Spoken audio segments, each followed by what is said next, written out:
Hello, my little PowerCats, and welcome back to Along the Edge. Before we begin, I had some things to say. For one, I'm sorry I didn't make a video yesterday.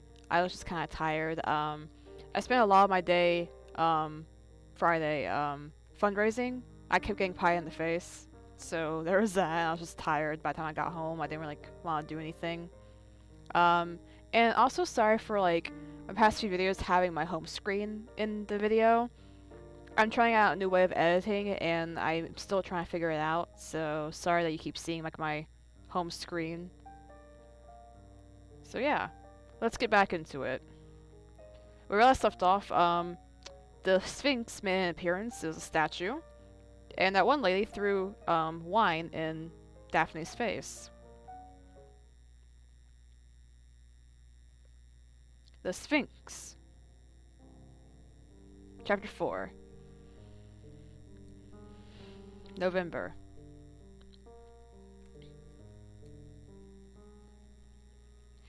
Oh no. She was transferred to intensive care last night, and she died this morning.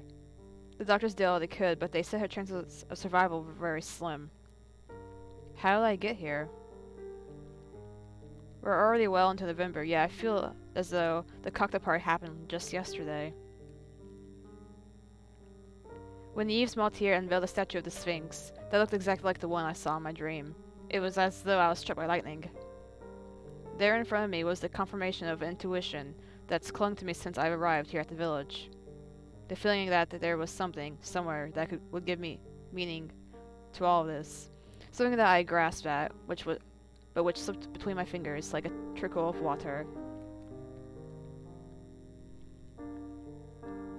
I decided to consider it as my strength I could tap into, rather than as a bottomless existential abyss. I think they were talking about Mrs. Lefkew, because Daphne cursed her on accident last time. And this belief spreads into something else. Something better that guides me, helps me through the everyday trials of life. Frank went back to the city 3 days ago. He has to supervise some works there. He told me he'd be away until the end of the month at least. I'm glad he didn't come to the cocktail party. The thing with Stan. It would have been awkward. I mean, he did, but he left. This long absence, though. Is he perhaps thinking of leaving the village for good? And then Stan tried to call me. Or rather, my voicemail has been completely deluged with his messages. I was so angry at him. I must admit I deleted them without even listening. I would be too. Miss Delator? Are you alright? You look upset. What happened exactly? How did she get in the accident? Here's what her sister told me. Beatrice Lefkew took the cliff road to pick up her son, Jean-Baptiste, after his soccer game. The car seems to have skidded on a patch of ice. It's terrible. It's terrible when I think of her son. Yes, as his class teacher, I count on you to be watchful. Jean-Baptiste is going to need our support to get through this. I'm sorry to talk about it under these circumstances, but I want to see you anyway. I know you're only here as a substitute, but we're happy with your work so far. As you might have heard, Mr. Galvin is retiring next year. If you're interested, his post could be yours. Well, I might have to pull out all of the stops of the academy to convince them we have to keep you during the transition period. That's why I wanted to make sure that you're interested in a permanent job here in the school. I would be delighted. I'd be delighted. To be honest, I wasn't completely sure teaching was for me, but with this opportunity, my mind's made up. I promise I'll do my best not to disappoint you, Mr. Chastanet. Excellent. That's exactly what I wanted to hear. Miss Delator, I can't guarantee you Mr. Galvin's post, but I'll do my very best to keep you with us. As for you, don't change a thing, and we'll talk again soon. Thank you so much, Mr. Chastanet. It's my pleasure. Well, we've been over what I wanted to discuss, but may I ask you something a little personal? Of course. Of course, I'm listening. Stop me if I'm wrong, but how can I put this? There's talk in the village. I know you had words with Mrs. Lifke at the cocktail party. Did you by any chance? I don't know quite how to put it. Well, let me just come straight out with it. Did you by chance, and I reiterate the by chance, have any responsibility for Mrs. Lefke's accident? Absolutely not. No, absolutely not. Mr. Chastanet, I understand that the people of the village may harbor some romantic notions about my family, but you of all people, I didn't know you shared these beliefs. If you're concerned with the influences of these superstitions on the efficiency as a teacher, let me put your mind at ease. I'm a woman of science. I don't give any credence to these beliefs, and I assure you that my teaching is in no way impacted. There is no question. In that case, I don't see why we're talking about it. Is there anything else, Mr. Chastanet? Well, no, there isn't. Then let me wish you a very good day, sir. Miss Delator. As if today hadn't been emotional enough when I get to the castle, I discover a sports car parked in front of the house. Oh no. Of course, I already guessed the identity of its owner. He's so irritating, I don't like him. Walking into the hall, I find Stan has let himself in and is sipping a glass of whiskey as he peruses the family portraits. I would have offered you a drink, but it looks like you've already taken the matter into your own hands. It was open, so I let myself in, and I'm not sorry since you've kept me on tenterhooks for some time here.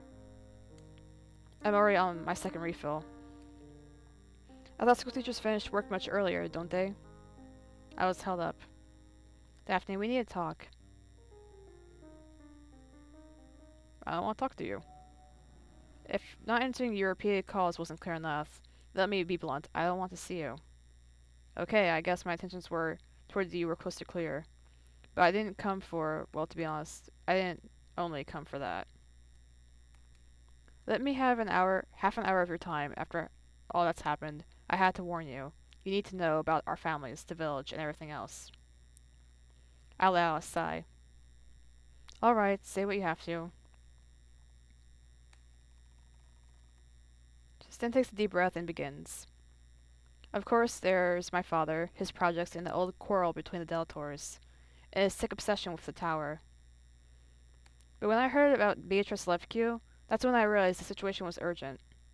When I watched you, do what you did at the cocktail party, I remembered everything I've heard since I was a child. All those unbelievable stories of witchcraft. I never had any real proof that any of it was true, but when I heard she was dead, well, it's been haunting me all day. I had to tell you. I have to know, so I'm just gonna lay it on the line. Do you know what you were doing back there? I don't believe in magic at all. Don't tell me you give credit to those stories about witches too. Don't you think it's disturbing? Beatrice Lefke died in a car accident. There's nothing magical about black ice, for God's sake. Daphne, it's been what, 3 months since you arrived? I don't see how that would change the fundamental laws of physics. I was born here. I've been listening to these stories for 30 years.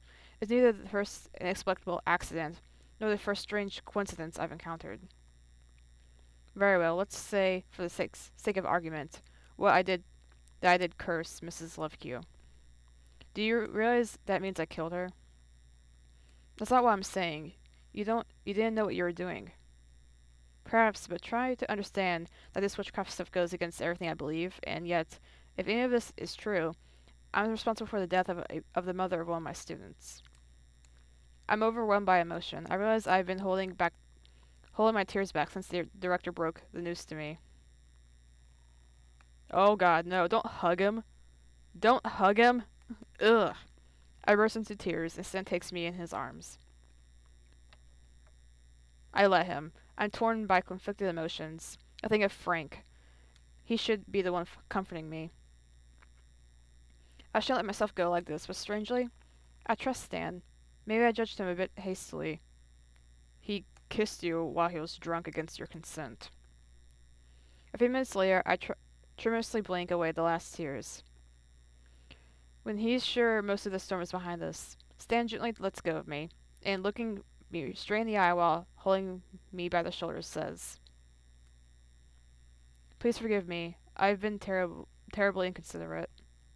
Of course, you couldn't have known what would happen. I keep forgetting you're not from here. And besides, no one's told you what's happening in the village. So please, I beg you, don't feel guilty. It's us, the Maltese, and the others around here, who should feel guilty for not warning you. Something else to tell me? I'm afraid I do. My father made you an offer at the cocktail party, didn't he? Well, yes, about the tower, right? He wants to gain access to it, if I understood correctly. Exactly. He wants the power inside the tower. He wants the power. If he hasn't come to see you yet, it's because he's building his case for the town council. He's got Celine on it, and he's got her working day in and day out. Poor Celine. He wants everything settled before he tells you his plans. What what can he really do to me? The house is legally mine. He can't throw me out just like that for no reason. Maybe, but I assure you it's no joke. Whatever happens, you mustn't accept it. Why do you want me to refuse so much? I know Yves, like it or not. I've been dealing with him since I was born. He's a shark, and considering how much he resents the Delators, I can assure you that whatever he proposes to you will serve his own interests. But more importantly, it will harm yours. What's inside the tower? What's so special inside the tower? According to legend, the tower has been built on some kind of magical vortex. I knew it. I feel a I feel a bit silly saying this. Maybe a little, but don't let that stop you. The Delators have always been an influential family in this area.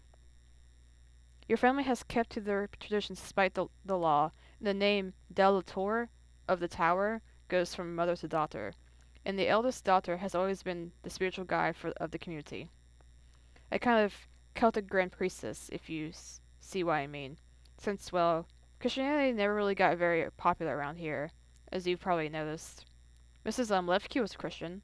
Was that why she didn't like, That's probably why she didn't like Daphne, calling her a witch and stuff. The story goes that your ancestor, the Grand Priestess, had a dispute with my ancestor, and my family had no choice but to curse yours to save their honor.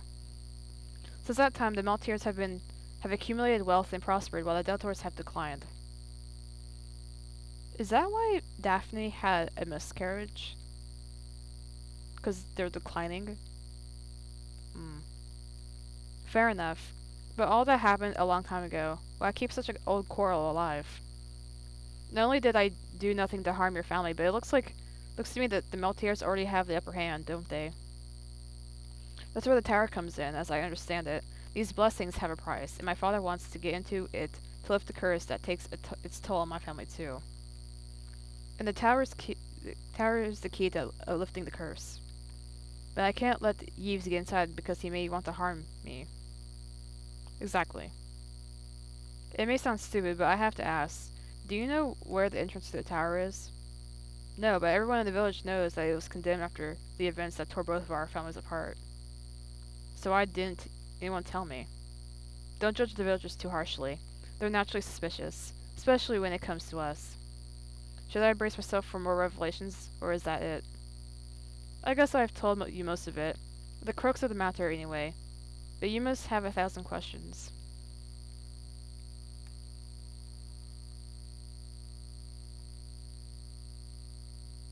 His plans. Tell me more about your father's plans. As I told you, he wants to get inside the tower, and I'm afraid he'll stop at nothing to do it. If I know him, he'll certainly try to win you over at first. He's currently building a case for the town council to open the tower to the public. In return, they wouldn't pay the maintenance costs. It could be worth listening to his offer, don't you think? The cost to keep the castle afloat can't be sneezed at, and the money I got in the will isn't inexhaustible.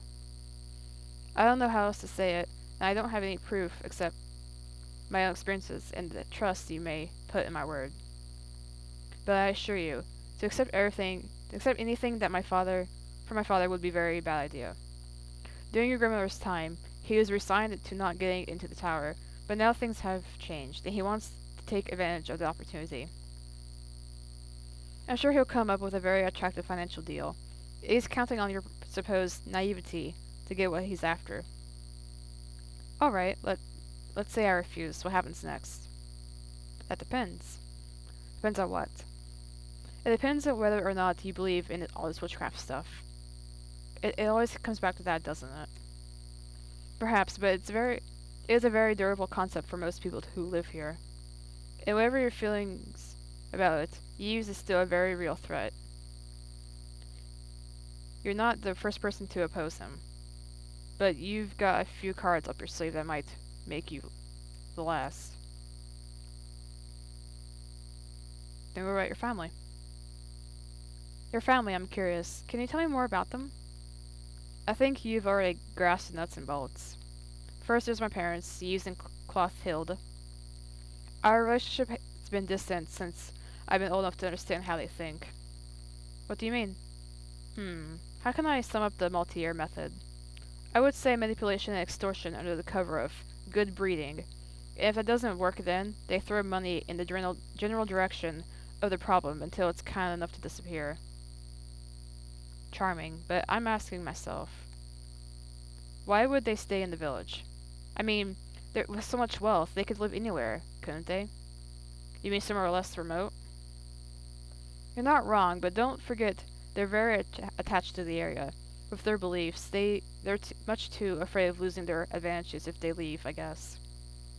But everything I tell you is only speculation.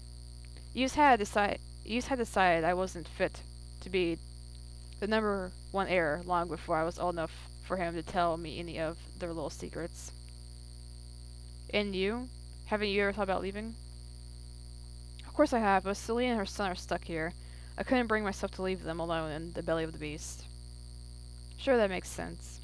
Besides, I strongly suspect my father is, to some degree, responsible for the death of Celine's husband. A good accidental death, just the way he likes, whether it's supernatural or not. After all, seeing as his own son wasn't up to the task, he needed an heir to pass the fine values onto, right? But that's awful. Welcome to my world, of course. I'm doing the best to protect Pierre from all of this, but I'm afraid I'm fighting a losing battle. He adores his grandfather, of course, and with good reason. He can be a very charming guy when he wants to be. As for Celine, she's always been kept out of it. She's always been the perfect daughter, and my parents, with their traditional values, didn't have many ambitions for her. Oh? I think all they wanted for their daughter was a good marriage that would preferably help the family affairs. Sam stops talking, his eyes far away. I'm lost for words. Finally, he breaks the silence before it becomes awkward. Well, that's it. Now you know everything. I think we've covered everything.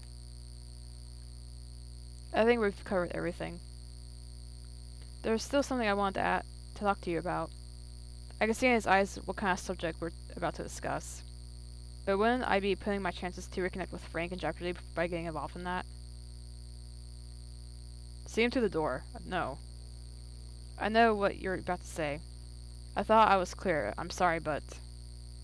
Spare me the "it's not you, it's me" speech, I get it. If you change your mind, you know where to find me.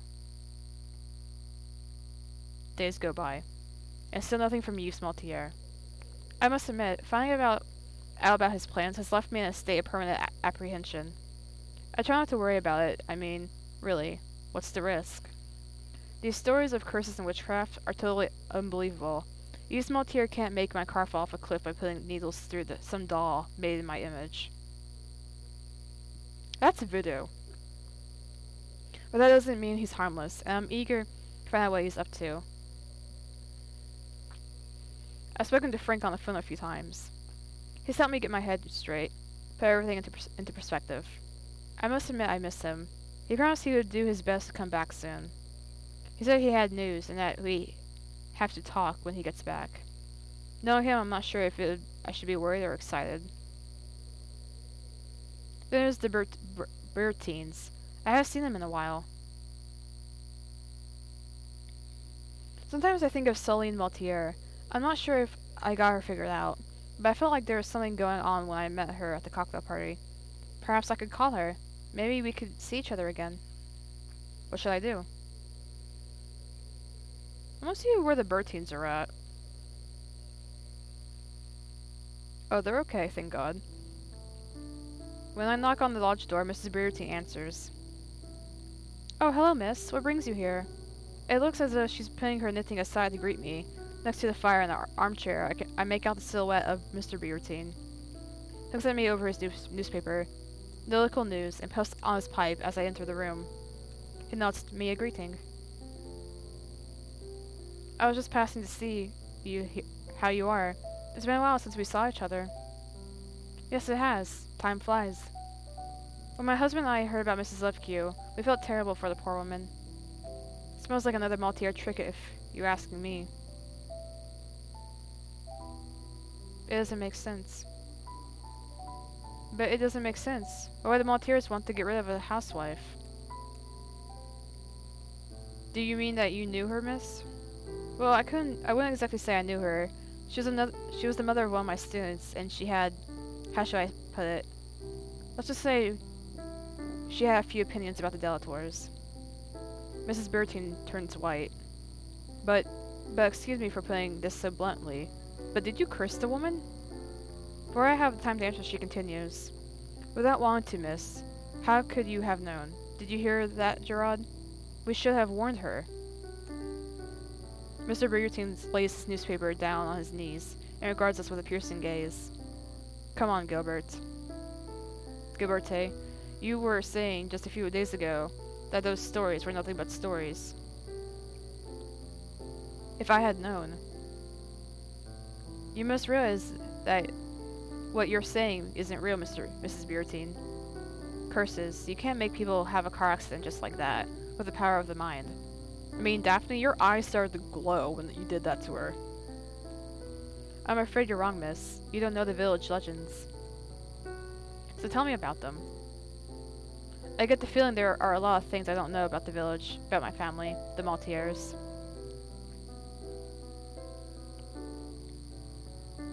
Tell me about the tower. Tell me about the tower. Tell me what you know about the tower and the local legends. What do you want to know precisely? You told me the Sphinx was on the Delator coat of arms. Why? Yes, that's right. You can see it on the family crest. I think it's linked to the story of your family. You can see the Sphinx symbol all over the village, and you are the descendant of the family whose job was to protect the tower and its contents. Come on, I'll show you. Mrs. Beartine puts her coat on.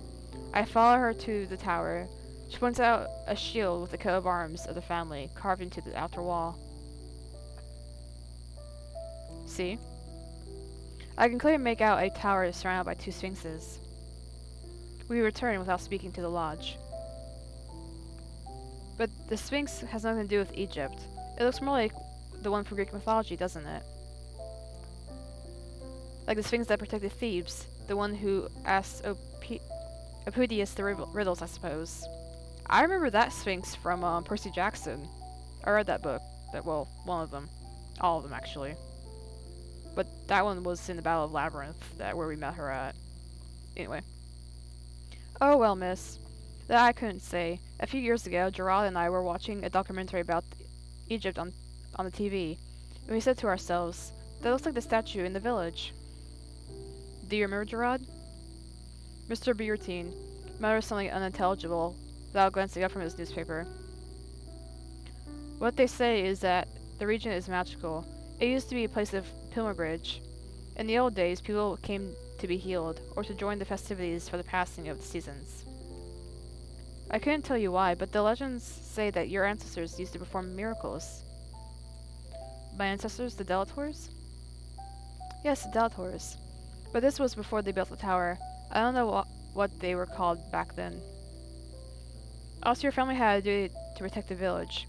As the place was magical, it attracted demons, and there were rituals to be performed so that the source of power wasn't polluted by these evil spirits. When the Christians colonized the country, The region closed in on itself. The villagers built a tower over the source to keep it secret, and the village became a place of remembrance. I didn't know this period. It was long before I was born. It was my grandmother who told me the stories of before the Maltese arrived. What have the Maltese got to do with this? It began with Yves's grandfather, old Gustave Maltier, when he was a child. The Delators fostered him at the castle because he had a gift for miracles. He was an orphan from a family of marsh folk. To be fostered like that was very lucky for him, but apparently it wasn't enough. He wanted more. I knew him a little. He was already an old man, but he was a difficult character. I remember he used to give me the creeps when I was a girl.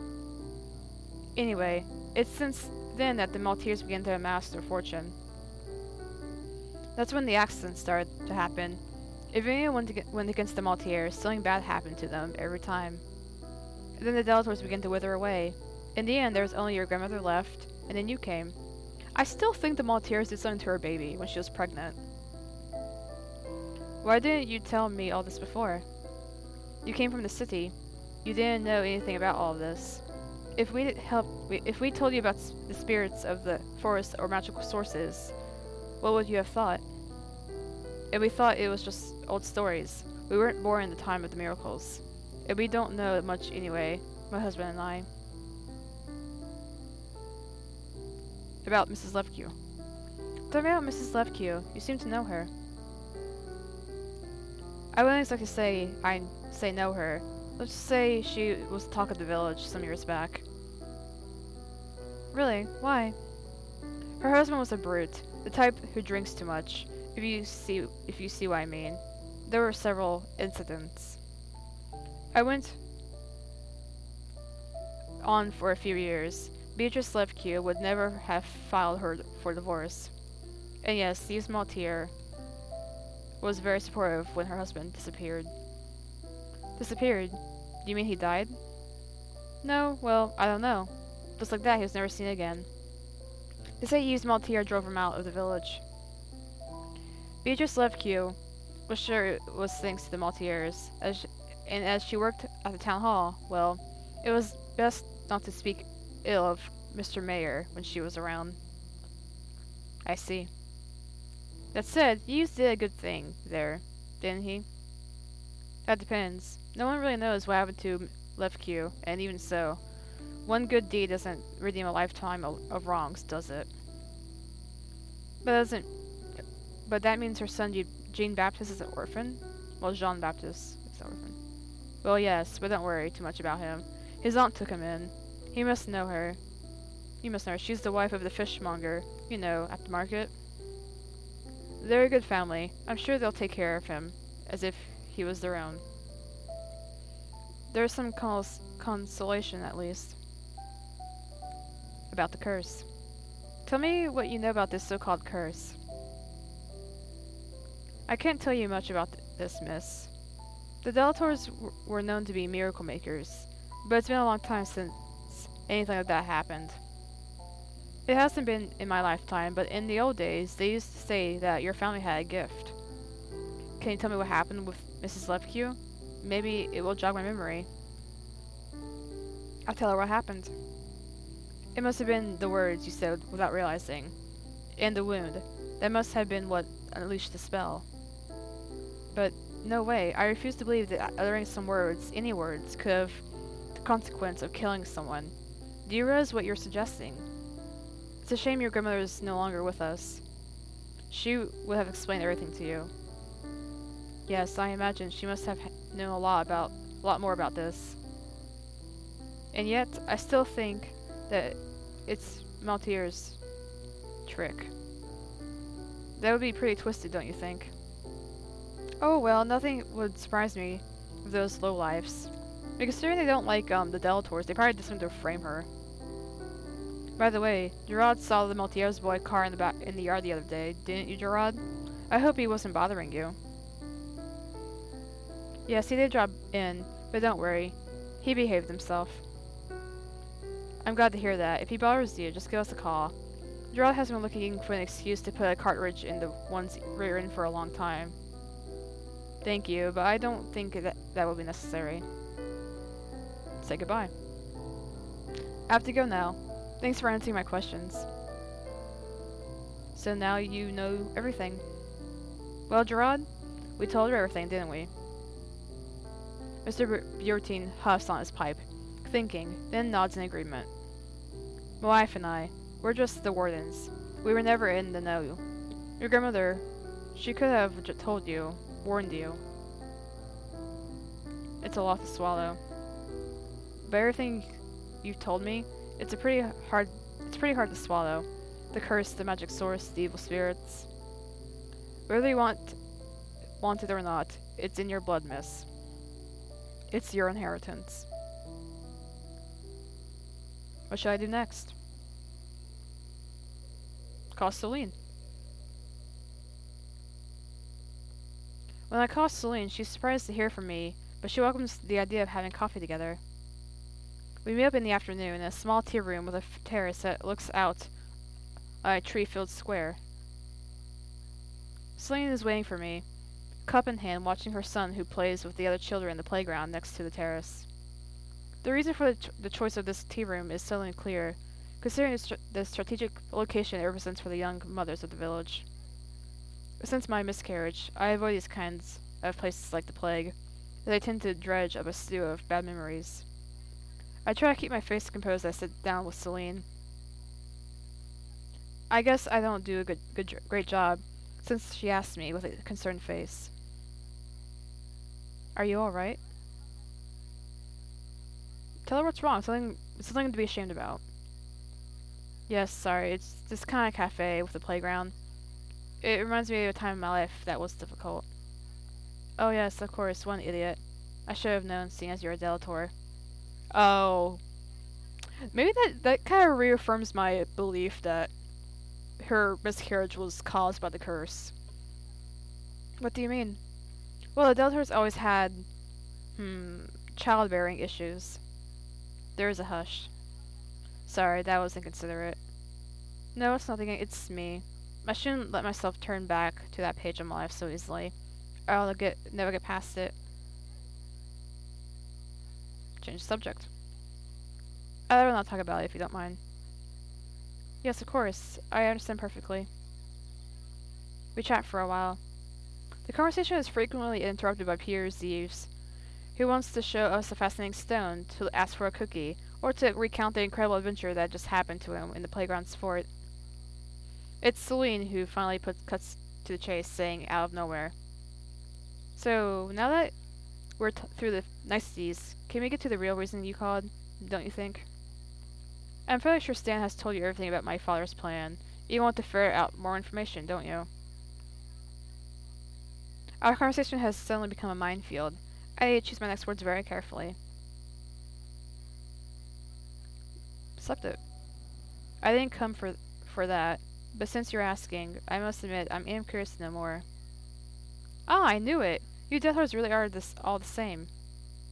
But, no, I knew it was too good to be true, that you had to have a hidden agenda when you called. She stands up glaring down at me and says, Don't waste your time, you won't get anything out of me. She takes her son by the hand and they leave in a haste. As for me, I stay there, dazed and slightly wounded by what's happened. Even if I've no real proof, someone told me that Celine disappropriate reaction is the result of used determination to undermine me. I pay the bill and go back to the castle. Well, that sucked. Wait for you, small tear. Days go by, then weeks. And Yves Maltier is conspicuous by his absence. I try to concentrate on my classes at school, but after all the revelations, my mind is often elsewhere. And to top it all off, the principal told me I was going to be inspected by the local education authority, which adds to the general climate of anxiety. I'm in the forest. It's the same dream again, the one I had last month. I have a sense of deja vu, but something has changed. I run to escape the presence that follows me. Once again, I reached the pool in the clearing. I draw closer to glimpse my reflection.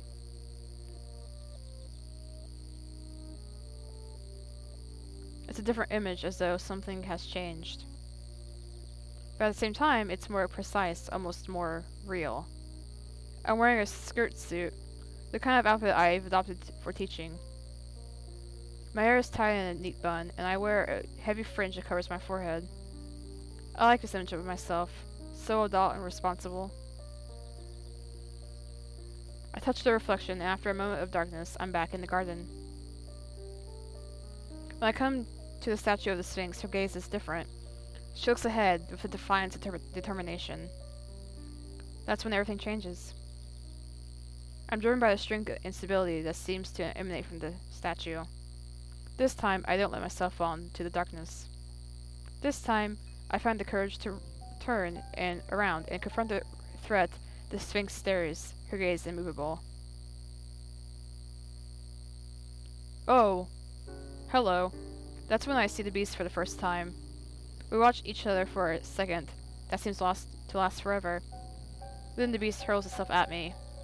It's at that moment when its claws are poised to lacerate my belly that I shudder awake. Okay. So, that was chapter 4. Pretty neat. So that's all we have for today. Next video will be tomorrow, Sunday.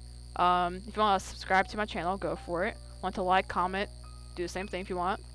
And my social media will be my links in the description. I'll see you in the next video, everyone.